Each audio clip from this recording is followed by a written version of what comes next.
kwa maneno na vitendo vyema? Je, mwaahidi kushiriki katika kazi za kitume cha chama cha wanaume na kanisa kwa jumla?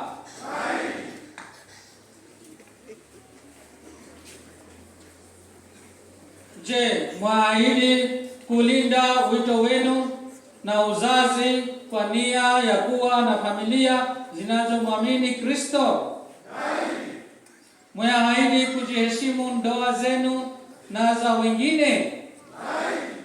Mwaahidi kuwaheshimu na kuwatii viongozi wa kanisa, yaani maaskofu, mapadri, watawa na Wakristo wenzenu?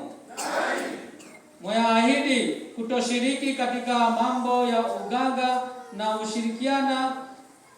ushirikiana bali kumwamini Mungu katika wakati wa furaha na wakati wa dhiki?